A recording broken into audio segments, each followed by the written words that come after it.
కృపావాత్సల్యతను చూపిస్తూ వారు మార్పు చెంది ఫలభరితమైనటువంటి జీవితంలో వారు ప్రవేశించటానికి మరొకసారి మనందరి పక్షంగా కృప చూపినటువంటి రీతిని చూస్తుంది. అందుకే నేటి దినాన్ని అంటాడు కృపావరములు సమ్మిళిత జీవితం అని అంటాడు.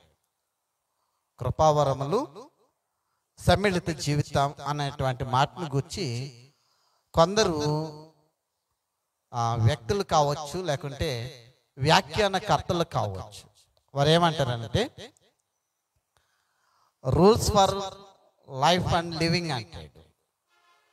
అంటే ఇక్కడ జీవితము మరియు జీవన నియమములు అనేటువంటి మాటని జ్ఞాపకం చేస్తున్నాడు.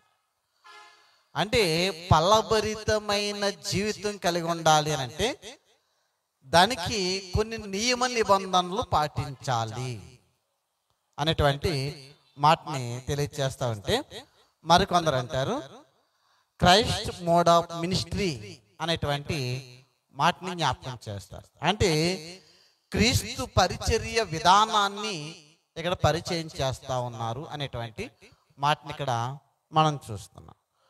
మూడవదిగా a proposed Christian character and Christian character అనేటువంటి మాటని జ్ఞాపకం చేస్తూ ఉంటే ఈ మాటల సారాంశాన్ని బట్టి వ్యాఖ్యానకర్తలు ఏమంటారనంటే క్రీస్తుని ఎరిగినవాడు అని కాకుండా క్రీస్తుని అనుభవించిన వారు జీవించవలసిన విధానము అని అంటాడు. మన అందరం కూడా యేసుక్రీస్తు అంటే ఎవరో మనకు తెలుసు, కానీ యేసుక్రీస్తుని మన జీవితంలో అనుభవించిన వారము కాలేకపోతున్నాం. యేసుక్రీస్తుని కొంచెం సౌండ్ బాక్స్ అది పక్క జరపండి. యేసుక్రీస్తుని మన జీవితంలో అనుభవించాలి. అక్కడ పౌలు భక్తుడు అంటాడు కదా, నేను క్రీస్తుని పోలి నడుచుకున్న చిన్న ప్రకారము మీరును నన్ను పోలి నడుచుకోనండి. అంటే యేసుక్రీస్తు వారు ఏ విధంగా అయితే ఈ లోకంలో ఆయన జీవించి ఒక మాదిరిని మన ముందుంచారో అలాంటి మాదిరిని మనం కూడా కనుపరచగలగాలి. అప్పుడే క్రైస్తవ జీవితానికి సార్థకం అనేటువంటి మాటని జ్ఞాపకం చేస్తున్నారు. అందుకే దీన్ని ఏమంటాడంటే సెర్మన్ ఆన్ ద మౌంట్ అంటాడు, కొండ మీద ప్రసంగము. అంటే మానవాళి జీవితాన్ని గొప్ప మలుపు తిప్పినటువంటి విధానం. అలనాడు ఈ యొక్క కొండ మీద ప్రసంగాన్ని మనం జ్ఞాపకం చేసుకుంటే ఇది క్రైస్తవ నైతిక ఆధ్యాత్మికమైనటువంటి పునాదిగా పరిగణించబడుతుంది. క్రైస్తవుడికి ఆధ్యాత్మికంగా జీవించటానికి పునాది ఎక్కడ ఏర్పడింది అని అంటే కొండ మీద చేసినటువంటి ప్రసంగం ద్వారా క్రైస్తవుని పునాది అనేటువంటిది ఏర్పడింది అనేటువంటి మాటను చూస్తామంటే ఈ ప్రసంగం అనేక మంది జీవితాలపై గొప్ప ప్రభావాన్ని అలనాడు చూపించింది.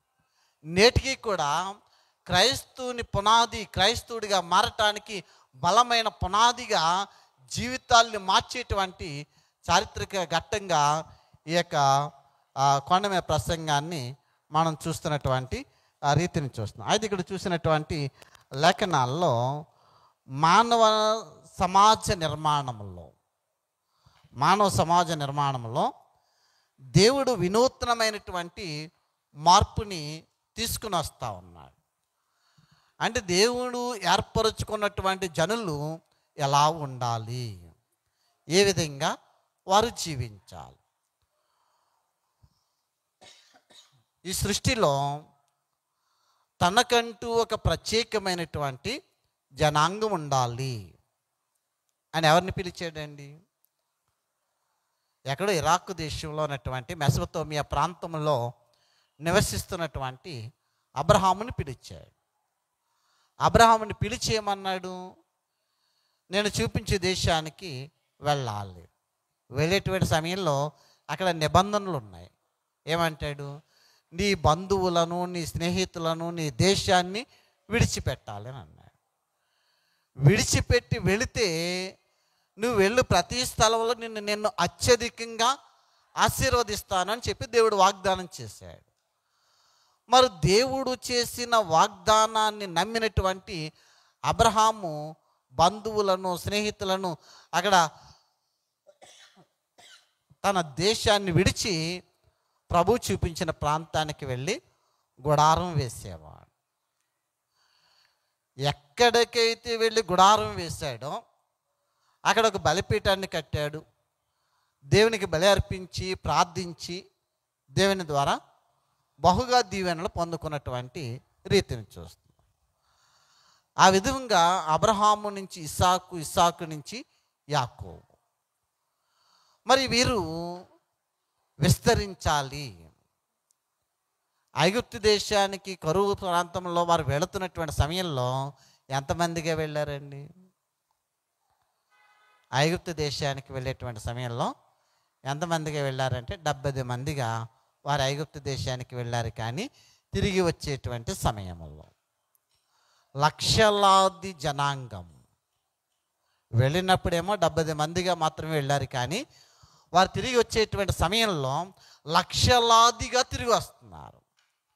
430 సంవత్సరాలు బానిసత్వంలో వారు మగ్గిపోయినటువంటి సమయంలో ఆ బానిసత్వంలోంచి మొరపెట్టగా దేవుడు వారి మొరని ఆలకించి వారిని విమోచించి విమోచన జనాంగముగా వారి కొరకు ప్రత్యేకంగా దేవుడు ఏర్పరిచినటువంటి ఆ స్థలములను తీసుకొని రావడానికి ఎక్కడికి వచ్చారు అంటే సీనాయి పర్వతం దగ్గరికి వచ్చేసరికి వారి జీవితానికి గొప్ప మలుపు. ఇప్పుడు ఇశ్రాయేలీలు అని అనగానే ఏమని పేరు? దేవుని జనాంగము. ఇశ్రాయేలు అనగానే దేవుని జనాంగము. కాబట్టి వారు ఇక మీదట లోకస్తుల వలె జీవించకూడదు. లోక ఆచారాలని వారు కలిగి ఉండకూడదు. కాబట్టి ఇక మీదట మీరు ఎలా జీవించాలి అని అంటే ఆ సీనాయి పర్వతం దగ్గరికి వచ్చేసరికి అక్కడ ఏమిచ్చాడు అని అంటే 10 ఆజ్ఞలు ఇచ్చాడు. గమనించండి, దేవుని ప్రణాళిక. దేవుడు ఏర్పరచుకున్నటువంటి జనాంగం ఎలా ఉండాలి, దేవునితోనూ తోటి మానవునితోనూ ఎలాంటి సహవాసం కలిగి ఉండాలి ఆలోచించండి. అంటే సహజీవనం అనేటువంటి మాట ఈ మధ్య మనకు తరచుగా వినపడదు. వివాహాలు చేసుకోకుండా సహజీవనం చేస్తున్నాం అని అంటున్నారు. కానీ సంఘము సహజీవనం కలిగి ఉండాలి.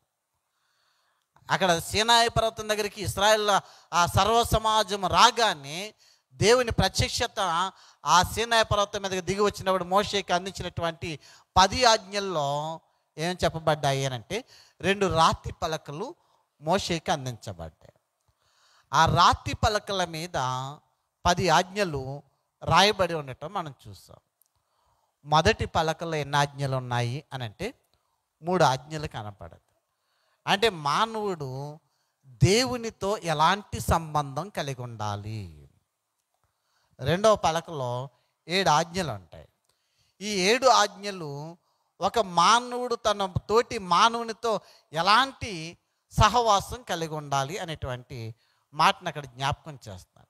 అంతవరకు ఏది తప్పు ఏది రైట్ అనేటువంటి నిర్ధారించడానికి ఇశ్రాయేల్కి ధర్మశాస్త్రం కానీ ఆజ్ఞలు కానీ నియమ నిబంధనలు కానీ లేనటువంటి సమయంలో ఇక మీదట వారు ప్రత్యేకించబడినటువంటి ఆ పాలు తేనెలు ప్రవహించే దేశంలో వారు ప్రవేశించాలి అని అంటే గనక ఏం చేయాలి అంటే ఆజ్ఞలను గైకొనాలి.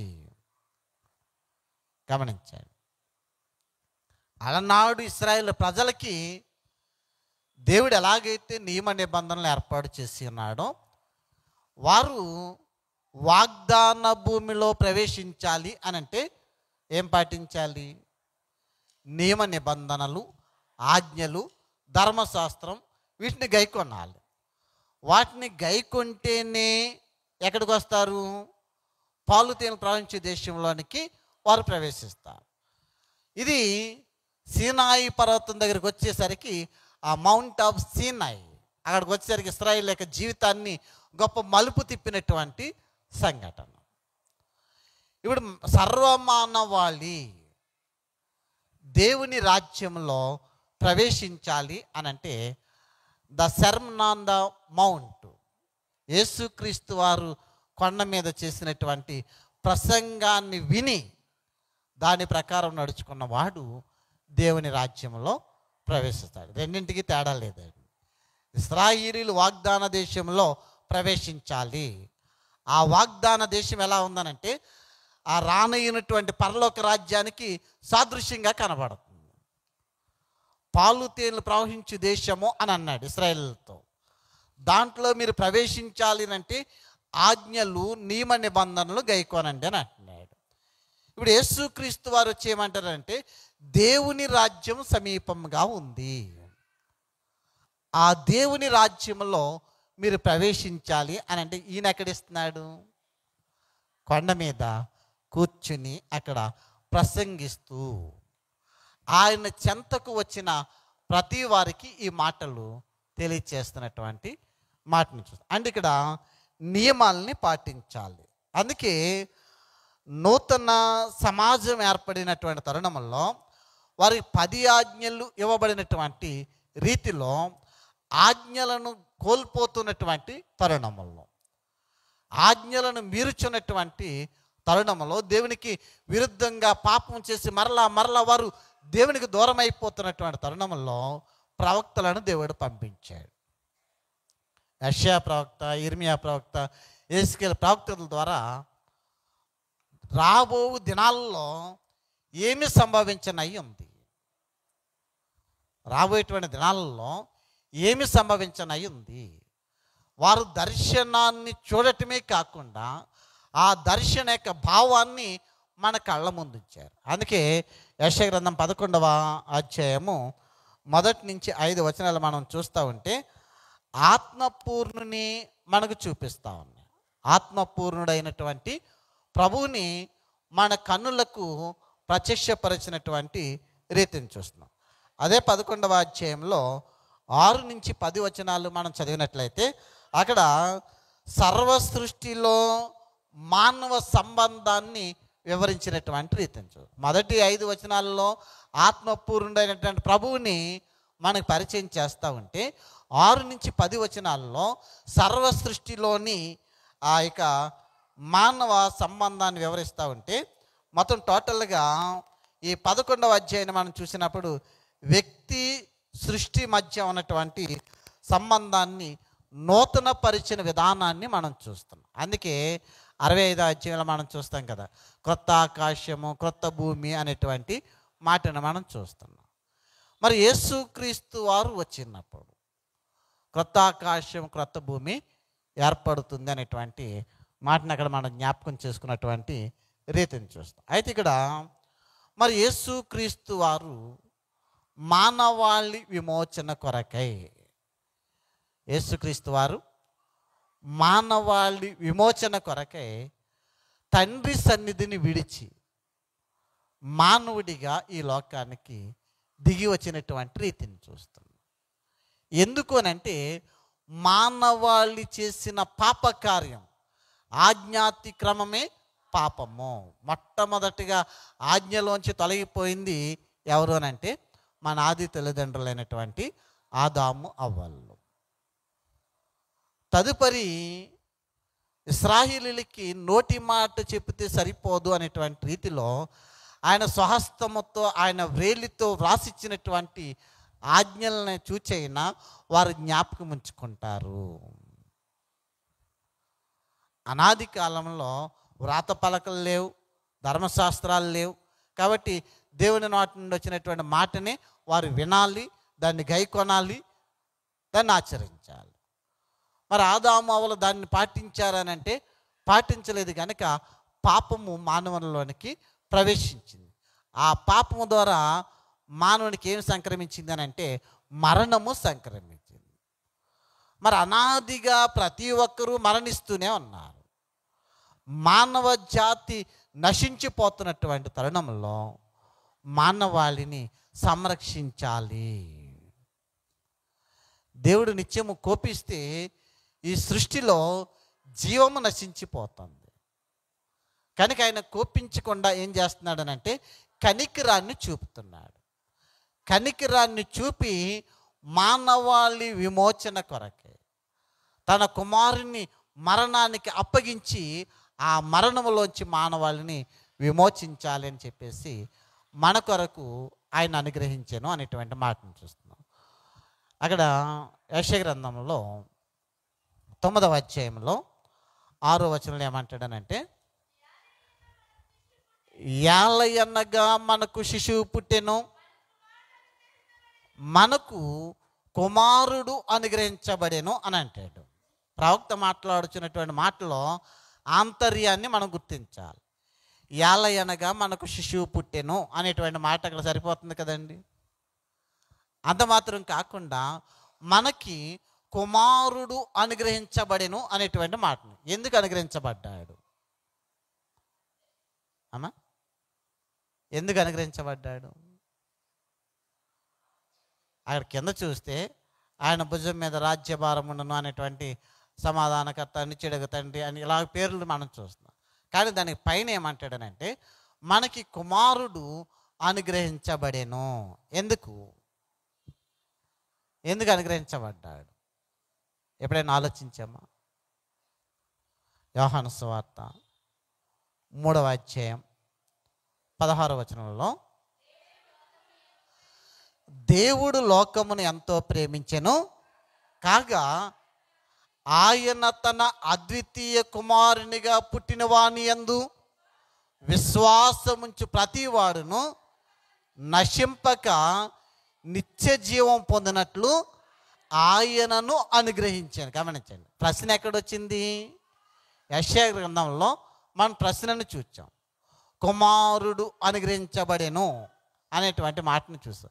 ఎందుకు అనుగ్రహించబడ్డాడు అనేటువంటి ఆ సందేశం మనకి కలిగినప్పుడు దాన్ని అపోస్తుడైనటువంటి యోహాను ద్వారా మనకి స్పష్టం చేస్తున్నటువంటి మాటను. ఎందుకనంటే దేవుడు ప్రేమపూర్ణుడు, కరుణా వాత్సల్యము కలిగినటువంటి వాడు, ఆయన కనికర పూర్ణుడు అనేటువంటి మాటను చూస్తున్నాం. కనుక ఆయన ఏం చేశాడనంటే దేవుడు లోకమును ఎంతో ప్రేమించెను. ఎంత ప్రేమించాడండి అమ్మా? మానవుని కొరకు తన ప్రాణమును పెట్టునంతగా, ఇంకా దానికి చాయిస్ లేదండి. మానవుని కొరకు తన ప్రాణమును పెట్టినంతగా ఆయన లోకాన్ని ప్రేమించెను అనేటువంటి మాటను చూస్తాం.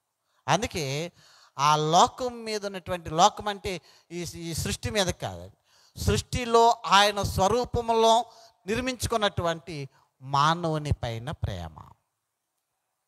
దేవుడు ఎలా ఉంటాడు అని అంటే మనం ఆలోచిస్తాం, ఎలా ఉంటాడో చెప్పడానికి. అందుకే ఆది కాలంలో మనము నరుని సృజించేదాం. ఎలా సృజించాలి అని అంటే మన పోలిక చొప్పున మన స్వరూపమందు నరుని సృజించేదాం అని అంటాడు.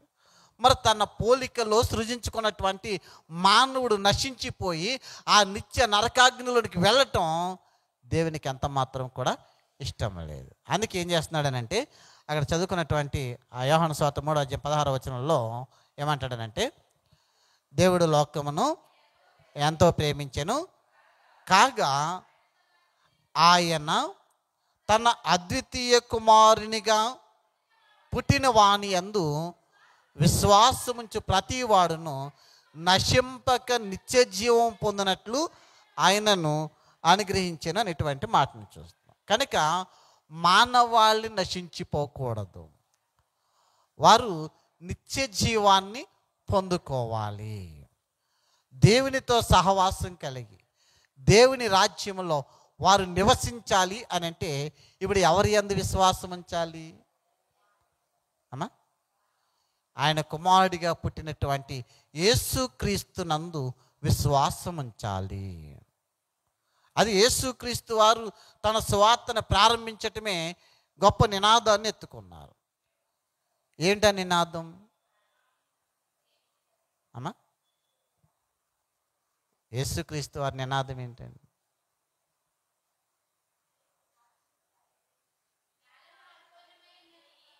చదవండి. మార్కు సువార్త 1వ అధ్యాయం 15వ వచనంలో, కాలము సంపూర్ణమై ఉన్నది, దేవుని రాజ్యము సమీపించి ఉన్నది, మారు మనస్సు పొంది సువార్తను నమ్ముడి. ఆయన నినాదం ఏంటనంటే మారు మనస్సు పొంది సువార్తను నమ్ముడి. అంటే ఇంతకుముందు బోధకులు లేరా? ఇంతకుముందు బోధకులు లేరండి. ద్రాక్ష తోటని కాపు కాయటానికి కాపులకి గుత్తకిచ్చి ఆయన దేశాంతరము పోయానని అంటాడు. కాపులు అని అనగానే కులం కాదండి, కాపరులు, కాపు కాసేవాడు.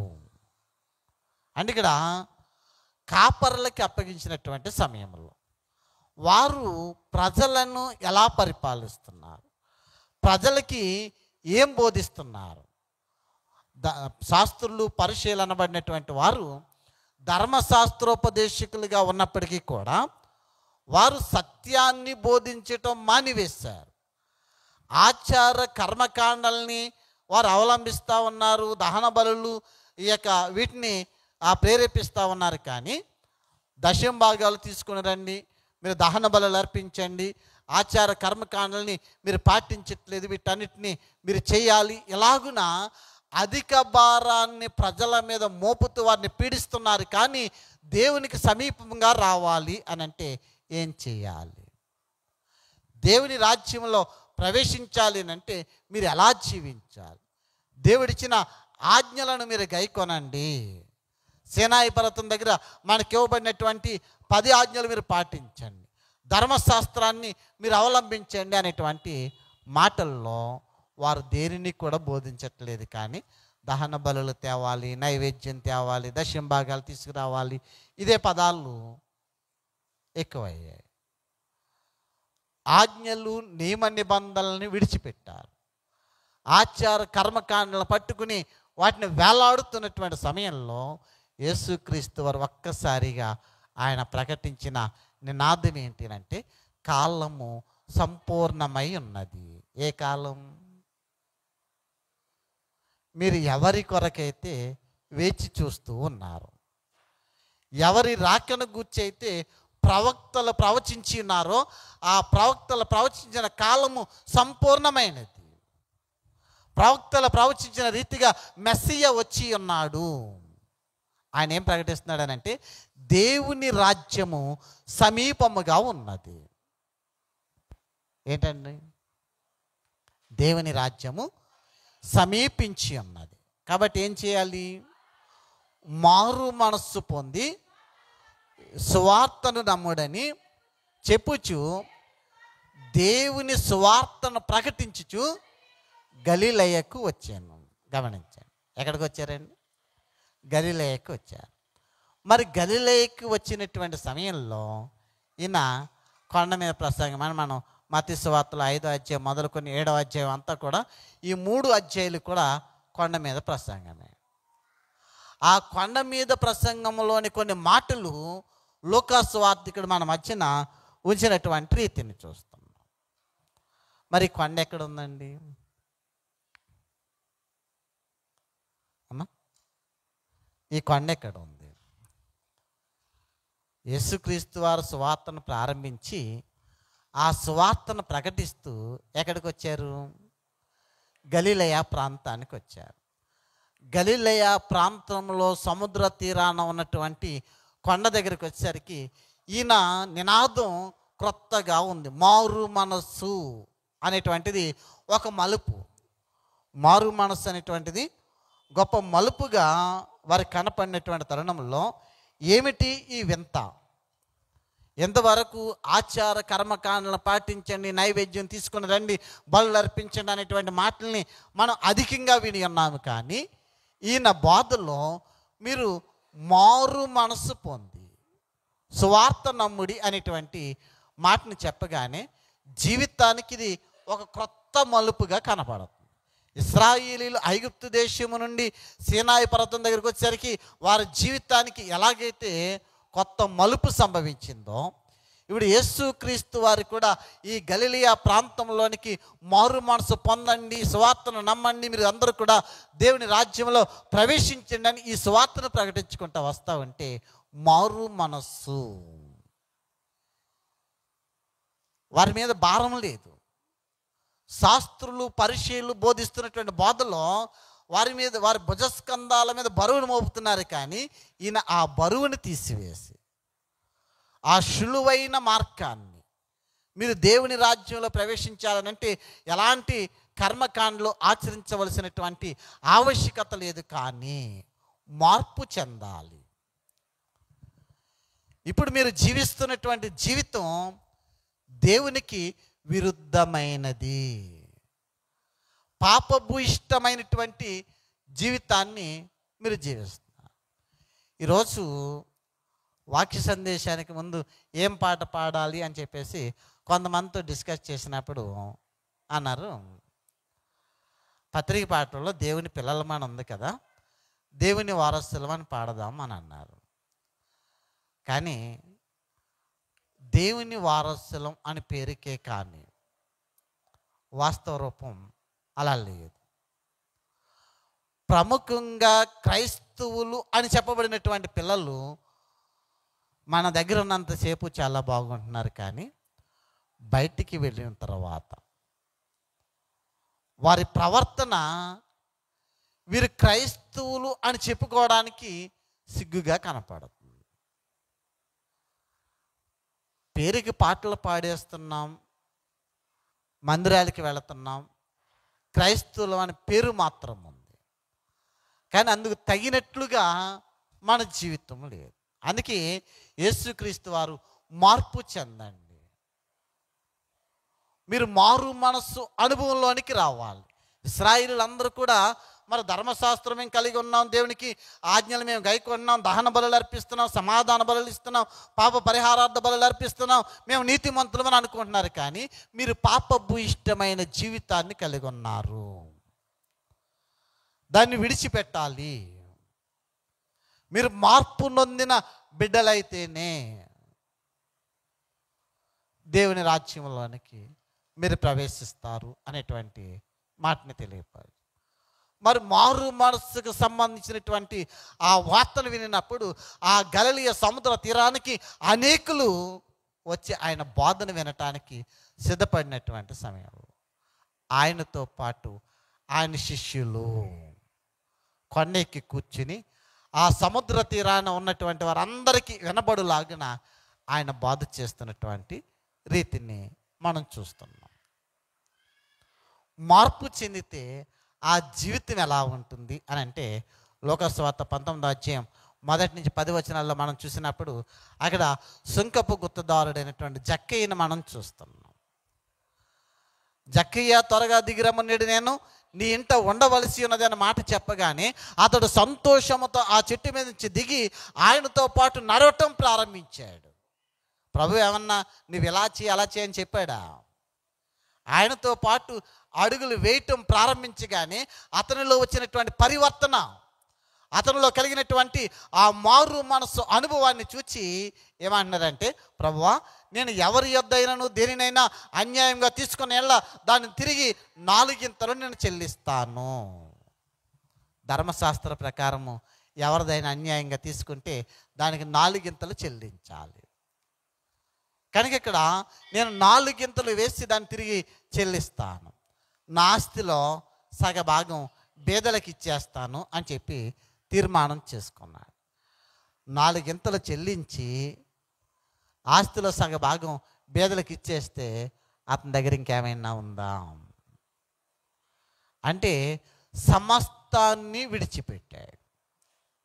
అబ్రహాము ఇరాక్ దేశం నుంచి వస్తున్నప్పుడు ఎలాగైతే నీ దేశాన్ని స్వజనాంగాన్ని విడిచిపెట్టి రావాలని చెప్పేసి అబ్రహాముని పిలిచాడో, అలాగే ఈ సుంకపు గుత్తదారుడైనటువంటి జక్కయ్య కూడా సమస్తాన్ని విడిచి ప్రభువుని వెంబడించడం ప్రారంభించగానే ఇతడును అబ్రహాము కుమారుడే.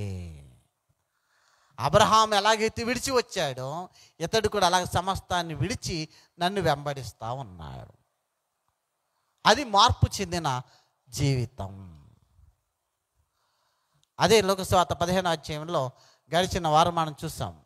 తప్పిపోయిన కుమారుని గురించి చూచినప్పుడు అతడు తన తప్పును తెలుసుకొని, నా తండ్రి ఇంట అనేక మంది కూలి వారికి అన్నం సమృద్ధిగా దొరుకుతుంది, కానీ నేను ఇక్కడ ఆకలితో అలమటిస్తూ ఉన్నాను. కాబట్టి ఏమని తీర్మానం చేసుకున్నాడు? నేను లేచి తండ్రి యొద్దకు వెళ్ళి, తండ్రి, నేను పరలోకమును విరోధముగాను నీ ఎదుటను పాపము చేసి. గమనించాను, మొదటి మాట ప్రాధాన్యత ఎవరికి ఉంది? అక్కడ దేవునికి విరోధముగాను. పరలోకానికనంటే పరలోకమందు ఎవరున్నారు? పరలోకమందు ఆసీనుడైనటువంటి ఆ దేవునికి నీకుని విరోధముగా నేను పాపము చేసి తిని. కనుక ఇప్పుడు నీ కుమారుడిని అనిపించుకోవటానికి నేను యోగ్యుడిని కాను, కానీ నీ కూలివాండ్రిలో ఒకడిగా నన్ను చేర్చుకోవడం. ఆలోచించండి, తండ్రి వద్దకు వస్తున్నటువంటి స్థితి ఎలా ఉందనంటే దిగంబరత్వము. వెళ్ళేటప్పుడు సంపన్నుడిగా వెళ్ళాడు, ధనధాన్యాలతో వెళ్ళాడు, చక్కటి ఓదారంగ వస్త్రాలు ధరించి వెళ్ళినటువంటి వాడు ఇప్పుడు తిరిగి వచ్చేటువంటి సమయానికి ఈ లోకంలోనికి ఎప్పుడైతే వెళ్ళాడో లోకము అతన్ని దోచుకుంది. అంటే మనము త్రోవ పక్కన పడి ఉన్నటువంటి వాడిని జ్ఞాపకం చేసుకుంటే అతని వద్ద ఉన్న వెండి బంగారాలను దోచుకోవటమే కాకుండా వస్త్రములను కూడా దోచుకొని పోయాను అని అంటాడు. ఏ వస్త్రాలండి? దొంగకి కావాల్సింది బంగారం, వెండి, ధనమే, కానీ వస్త్రాలతో పని లేదు. కానీ ఇక్కడ దోచుకున్నవాడెవరు? అపవాది. ఏం దోచుకున్నాడు అంటే మహిమ వస్త్రములను లాగివేసుకున్నాడు. ఎప్పుడైతే మహిమ వస్త్రాలు కోల్పోగానే ఆదాము అవలు ఏమన్నారు? మేము దిగంబరులము అని అన్నారు.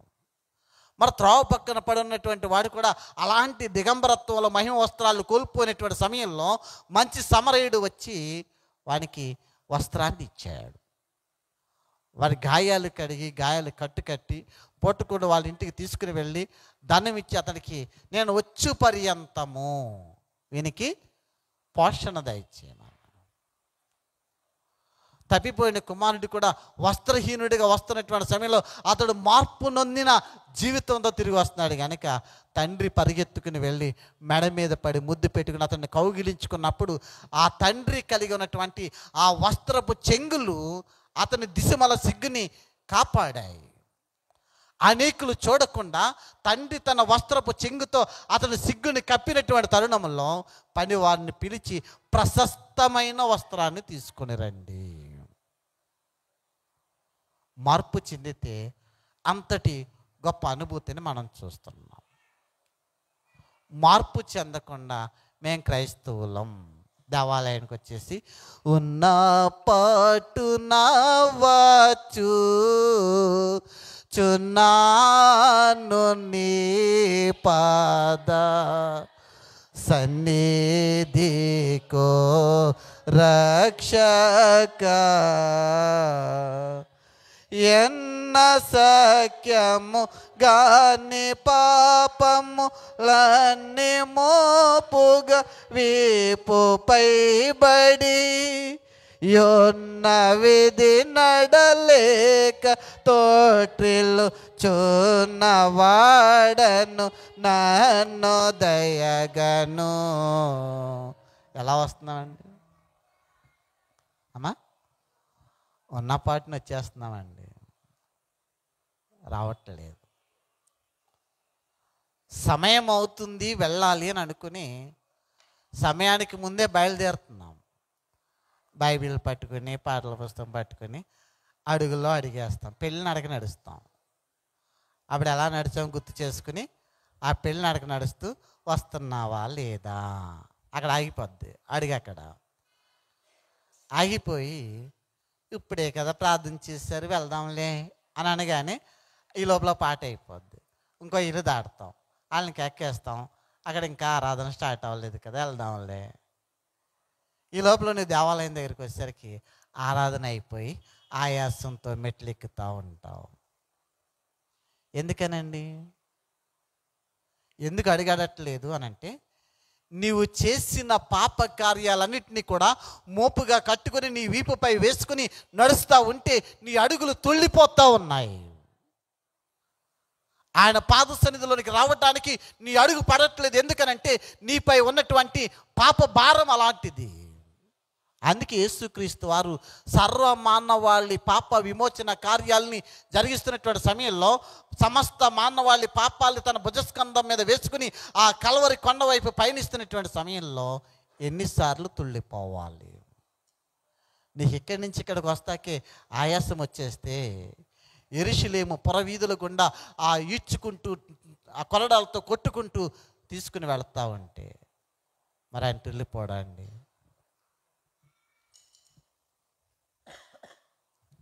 ఆలోచించండి.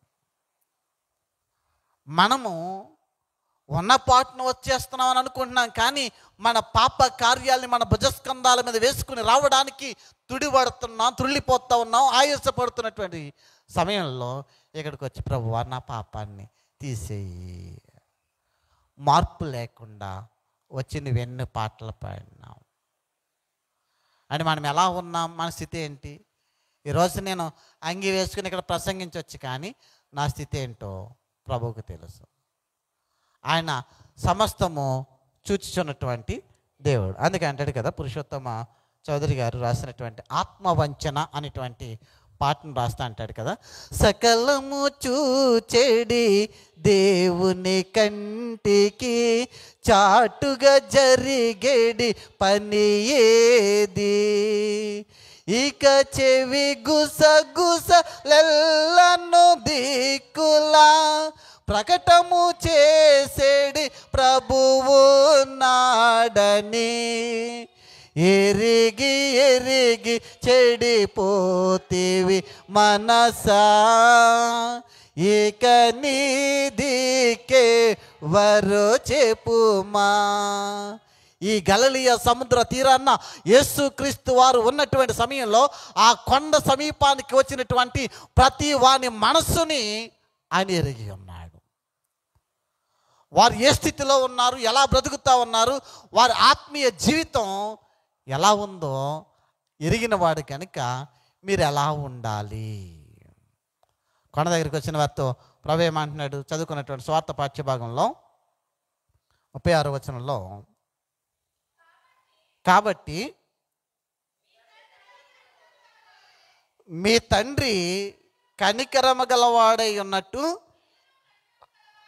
మీరును కనికరము గలవారై యుండుడి.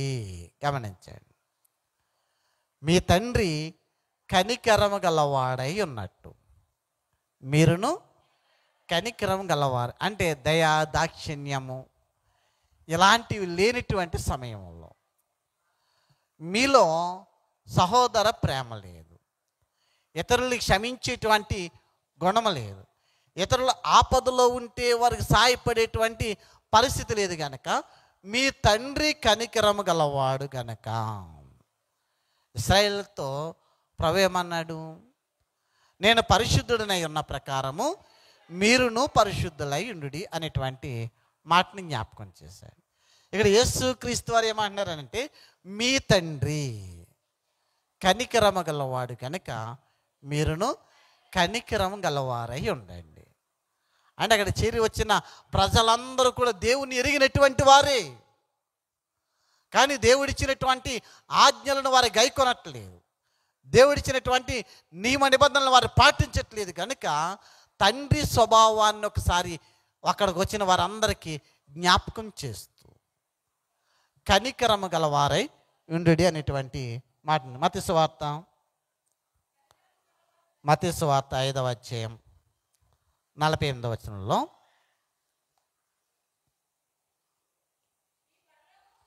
మీ పరలోకపు తండ్రి పరిపూర్ణుడు గనుక మీరును పరిపూర్ణులై ఉండుడి. గమనించండి, లోకాసువార్తికుడు ఏమన్నాడు?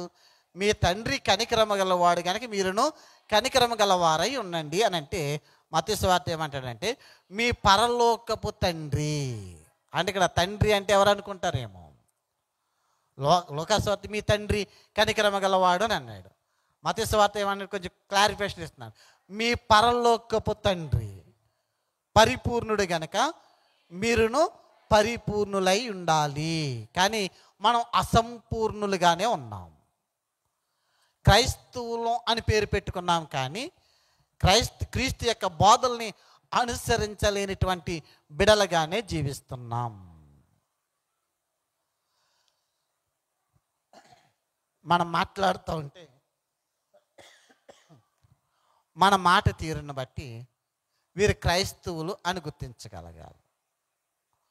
మనం చేసే పని పాటల్లో ఎవరిని కనుపరచాలనంటే క్రీస్తుని కనుపరచగలగాలి. మనం చూపించేటువంటి ప్రేమ, ఆదరణ, దయ, వాత్సల్యం, వీటిని బట్టి వీరు క్రైస్తవులు అని చెప్పగలగాలి.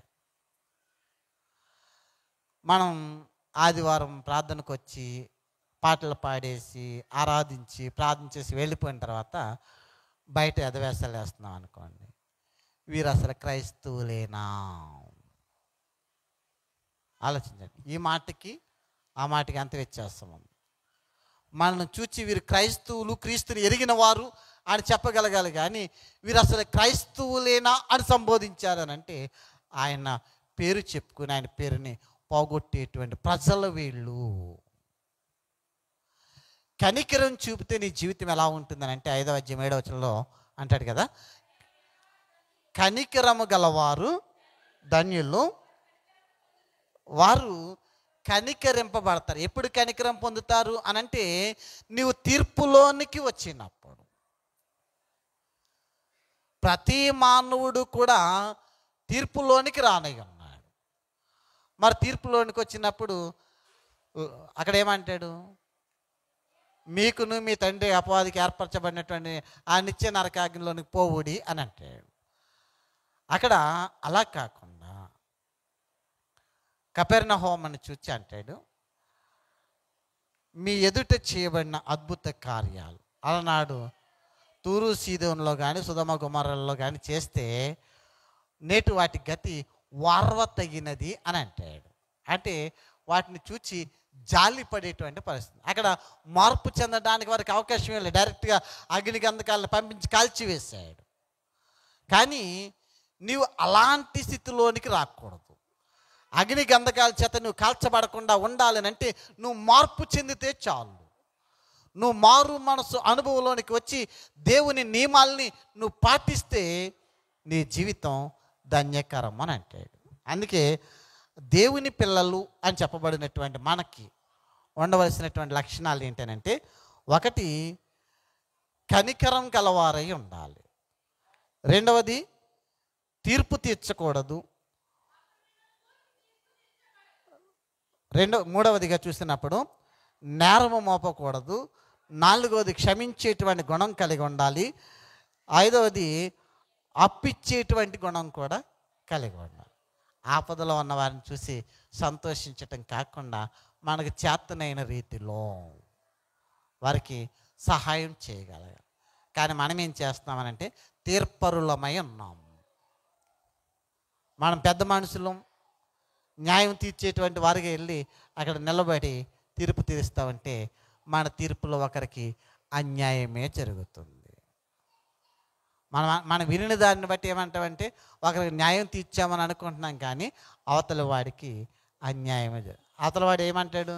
నాకు అన్యాయం చేశారు, వీళ్ళ డబ్బు ఉన్న వాళ్ళ పక్షాన్ని వాదించారు, వీళ్ళకి కావాల్సిన వాళ్ళు కాబట్టి వాళ్ళ పక్షాన్ని మాట్లాడారు, ఇలాగని నిందించి వెళ్ళిపోతాడు, కానీ సంతోషించాడు. కనుక మీరు ఎవరికి కూడా తీర్పు తీర్చకూడి.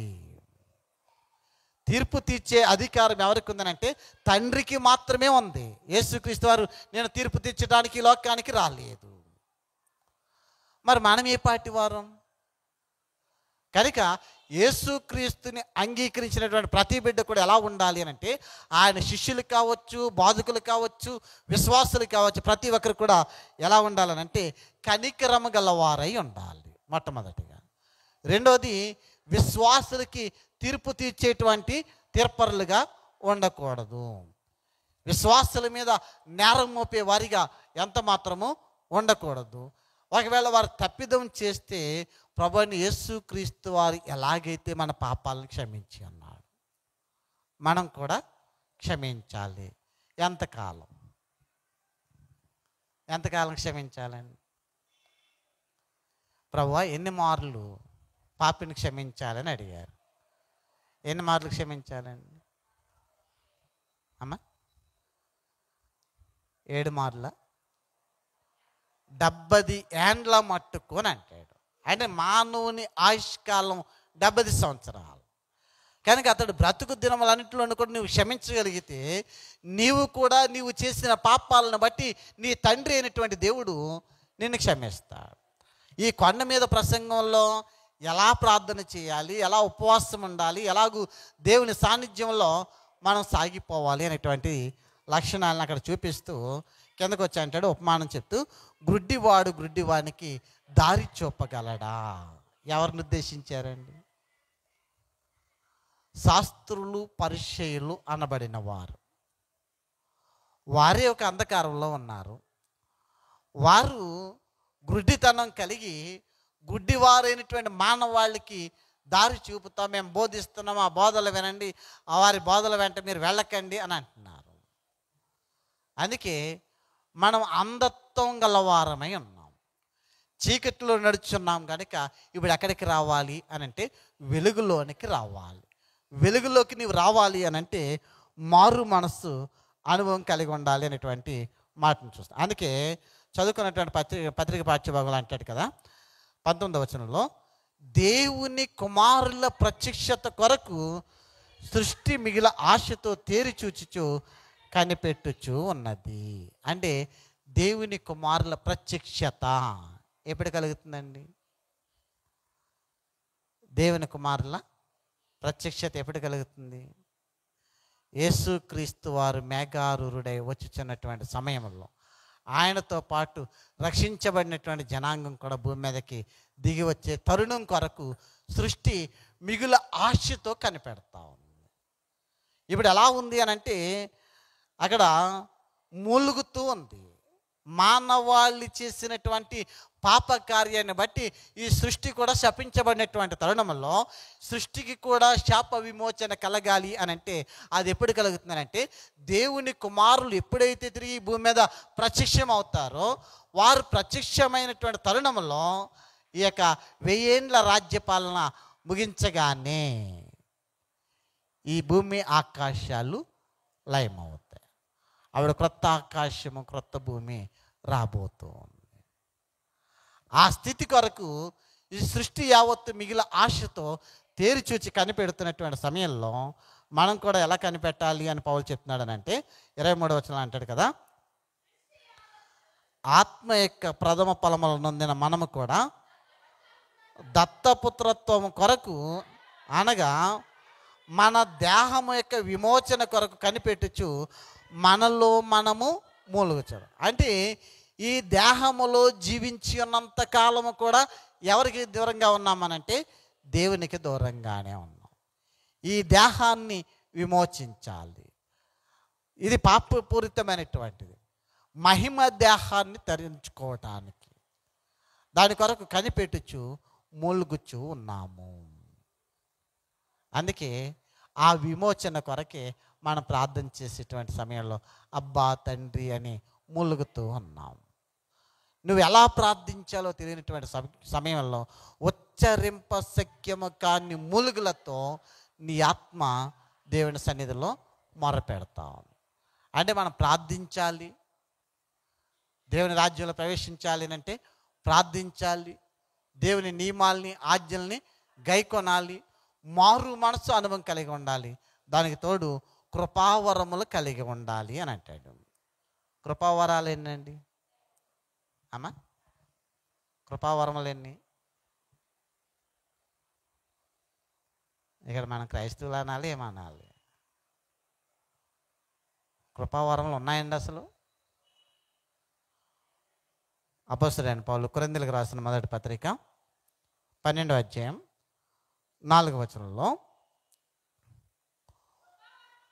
కృపావరములు నానా విధముగా ఉన్నవి కానీ ఆత్మ ఒక్కడే, మరియు పరిచర్యలు నానా విధముగా ఉన్నవి కానీ ప్రభువు ఒక్కడే అనేటువంటి మాట.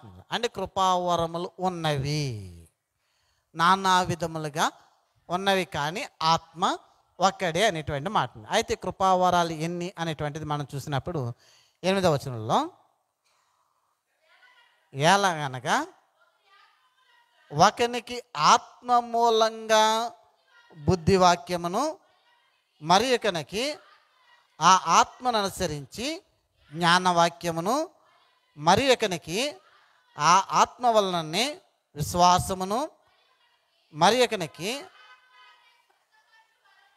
స్వస్థపరచు వరములను మరి యొక్కనికి అద్భుత కార్యములు చేయు శక్తియు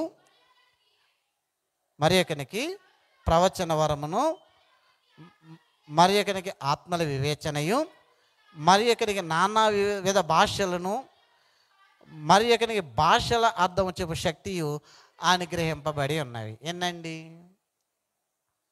చదివేశాం. ఎన్నొచ్చాయండి ఇక్కడ? కృపావరములు 9. కృపావరములు 9 అండి. ఒకటి ఏంటి అని అంటే బుద్ధివాక్యము, రెండవది జ్ఞానవాక్యము, మూడవది విశ్వాసము, నాలుగవది స్వస్థపరచు వరము, ఐదవది అద్భుత కార్యాలు చేయు శక్తి, ఆరవది ప్రవచన వరము, ఏడవది ఆత్మల వివేచన, ఎనిమిదవది నానావిధ భాషలు, తొమ్మిదవది భాషల అర్థము చెప్పు శక్తియు. ఇవన్నీ కూడా కృపావరములు. గమనించాలి. మరి ఆత్మఫలం కలిగి ఉండాలి. ఆత్మఫలాలు ఏంటండి అమ్మా? ఆత్మఫలాలండి ఫలమా?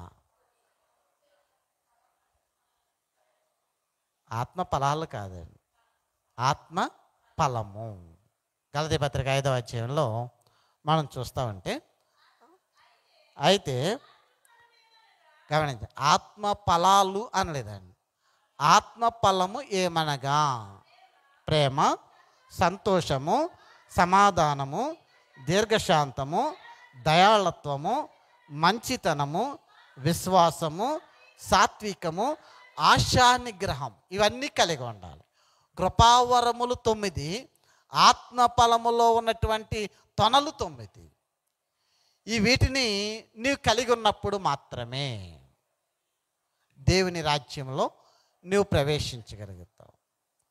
గమనించండి, అక్కడ కృపావరములు అనన్నా ఆత్మవరములు అన్న ఒక్కటే. ఇక్కడ ఆత్మఫలము అని అన్నాడు, కానీ ఆత్మవరములు అని అనాలి. ప్రేమ, సంతోషము, సమాధానము, దయాళత్వం ఇవన్నీ ఉంటేనే నీవు దేవుని రాజ్యంలో ప్రవేశించగలుగుతావు. కనుక అలాంటి లక్షణాలు కలిగిన వారమై, కృపావరములతో నిండిన సమ్మిళిత జీవితం కలిగిన వారమై ఉందాం. అలా ఉండడానికి పరిశుద్ధాత్మ దేవుడు మనందరికి సహాయం దయచేయను గాక. ఆమేన్.